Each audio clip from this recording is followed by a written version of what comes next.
नमस्कार. सध्या पावसाळ्याचे दिवस चालू आहेत आणि पावसाळा म्हटलं की सर्दी, खोकला, ताप हे छोटे छोटे आजार सतत चालूच असतात.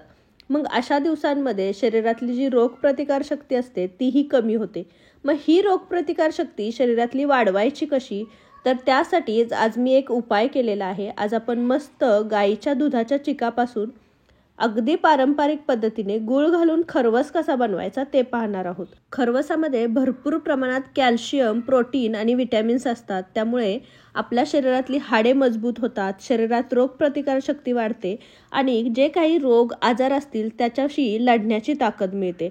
शरीरात जर थकवा किंवा अशक्तपणा जाणवत असेल तर हा खरवस खाण्याचा सल्ला दिला जातो. तर असा हा बहुगुणी खरवस घरच्या घरी पारंपरिक पद्धतीने गूळ घालून कसा बनवायचा ते आज मी दाखवणार आहे. अगदी सोपी कृती आहे. चला तर मग वेळ न घालवता तो कसा बनवायचा ते पाहूयात.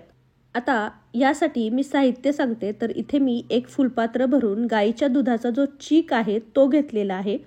तर हा चीक पहिल्या दिवसाचा आहे, त्यामुळे तो दाटसर आहे, घट्ट आहे. तर तो एक फुलपात्र घेतलाय. आता त्याच सेम फुलपात्राने मी इथे गूळ चिरून घेतलेला आहे. गूळ तुम्ही चिरून किंवा खिसूनही घेऊ शकता. आता इथे मी जेवढं फुलपात्र भरून चीक घेतलेला आहे त्याच्या दुप्पट दूध घेतलेलं आहे. तर साधारण हे अर्धा लिटर गाईचं दूध आहे. तर हे मी न तापवता घेतलेलं कच्चंच दूध आहे. तर आता हे झालं साहित्य. आता इथे आपण जे दूध घेतलेलं होतं त्यामध्ये आधी आपण हा गूळ घालून घेणार आहोत आणि हा गूळ आपण छान आधी व्यवस्थित मिक्स करून घेणार आहोत, विरघळून घेणार आहोत. तर तुम्ही गुळाच्या जागी साखरही वापरू शकता. साखरेचं प्रमाणही सेम आहे. काही ठिकाणी गूळ आणि साखर निम्मी निम्मी वापरली जाते. तर तुमच्या आवडीनुसार तुम्ही यामध्ये साखर किंवा गूळ घालू शकता. किसलेल्या गुळाच्या ऐवजी तुम्ही गूळ पावडरचा वापर केला तर ती पटकन विरघळायला मदत होते. तर इथे मी व्यवस्थित हा सगळा गूळ विरघळून घेतलेला आहे. तुम्ही पाहू शकता छोटे छोटे दाणे राहिलेले आहेत. तर आता व्यवस्थित गूळ विरघळून घेतलाय. यामध्ये आपण हे चिकाचं दूध घालून घेणार आहोत.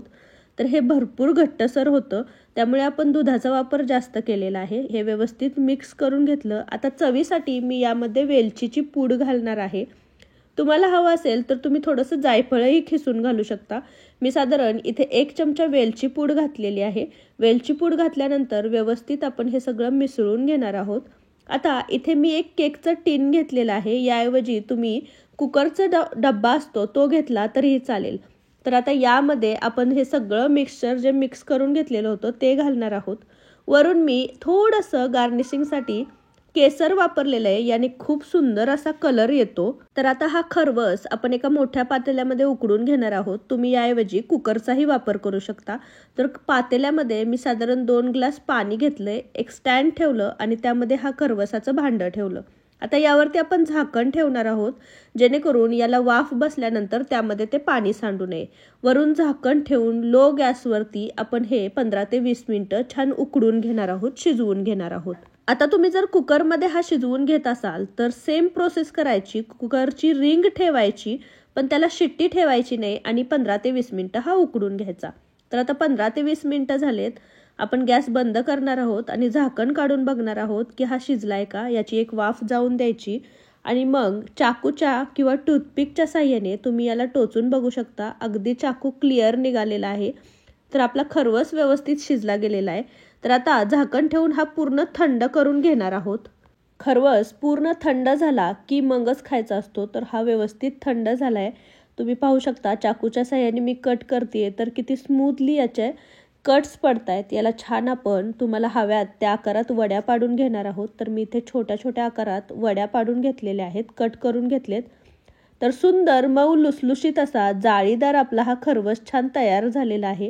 अगदी तोंडात घालताच ही खरवसाची वडी मस्त विरघळून जाते. तर असा हा मस्त चविष्ट रोगप्रतिकार शक्ती वाढवणारा खरवस तुम्ही घरच्या घरीच बनवू शकता. आता हा खरवसाचा जो चीक आहे तो कुठल्याही दुधाच्या डेअरीमध्ये तुम्हाला सहज उपलब्ध होतो. तर तुम्ही तो आणून घरच्या घरी असा हा खरवस बनवू शकता. अगदी मस्त सोप्या पद्धतीनं मी याची रेसिपी सांगितलेली आहे. तर ती एकदा तुम्ही नक्की ट्राय करा. कशी झालेली मला कमेंटमध्ये नक्की सांगा. रेसिपी जर आवडली असेल तर रेसिपीला एक लाईक नक्की करा आणि तुमच्या फॅमिली आणि फ्रेंड्ससोबत याची लिंक जास्तीत जास्त शेअर करा.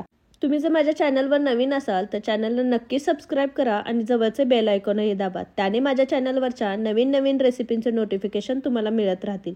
तर पुन्हा भेटू अशीच एक पारंपरिक रेसिपी घेऊन. तोपर्यंत थँक्यू.